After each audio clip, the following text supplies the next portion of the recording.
my name is Anjel Ream and I'm one of the physical therapists at Rehab Dynamics. Today I'm going to talk to you about a good workstation setup. And what I mean by that is getting your computer with your body in good, proper alignment. So many of you I know now are working from home, whereas before, many of you were working at your office, you had perfect seat, perfect desk height, and now you're at home and you're having to adjust to those circumstances. So I'm going to show you some tips to kind of help make that a little better. But this is also applicable for any of the high school students, elementary students. I know my kids are home now doing mostly all their work on the computer. So these are some tips for them to kind of help improve their posture, improve their aches and pains. So some of the things, kind of like I mentioned, that this is going to help. It can help prevent low back pain, headaches, neck pain, tingling in the wrists and fingers, and also just prevent postural deviations, because a lot of times you're in the computer, in front of the computer for a long time, and you can kind of develop different postures just from not from being in that position for a while. So these are just a few tips to kind of help with that. So this is by no means a perfect setup. So I have a laptop at home, which is not the best setup, but this is what I've got. So I'm going to just show you a few different things. We're going to start from the head down. So the first thing we want to look at is your posture. So you want to make sure that you're not having a forward head, that you're standing up nice and tall, not slouching, keeping your shoulders back and relaxed.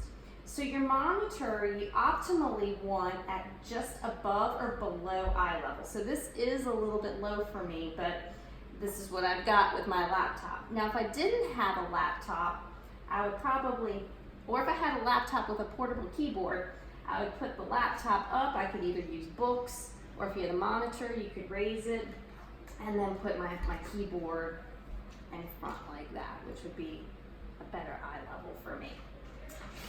So from there, we are going to talk about the elbows.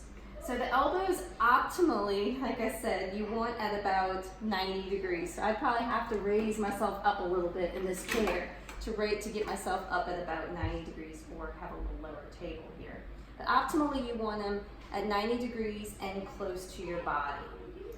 As far as your wrists, you want them in a neutral position. You don't want them flexed too much, because that can lead to carpal tunnel. They have some devices, if you're really interested, that kind of declines with the keyboard to kind of prevent you from going into that flexion. Next, what we'll talk about is the lumbar spine. So you want a chair with a full back that's going to support your back. You have a natural curve in your back, so this chair does not have lumbar support.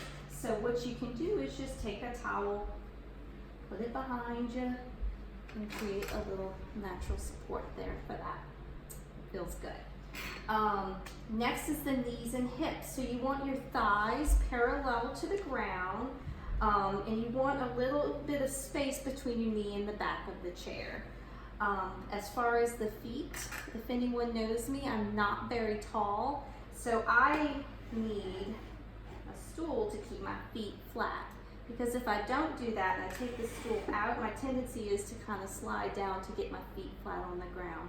And then that puts my back in a little bit of a posterior tilt and takes out that natural curve in my spine and can cause some back pain.